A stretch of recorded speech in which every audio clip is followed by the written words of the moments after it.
how to report an inappropriate review on Yelp. Hey everyone, welcome back to the channel. So if you found a review on the Yelp that seems fake, offensive or violates guidelines, well, in this video I'll show you how to report an inappropriate review quickly and effectively. So now without further ado, let's get started.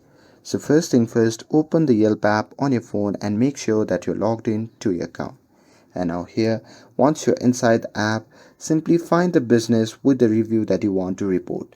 So to get there, you can just tap on the search bar at the top and simply search for the business where you get the inappropriate review.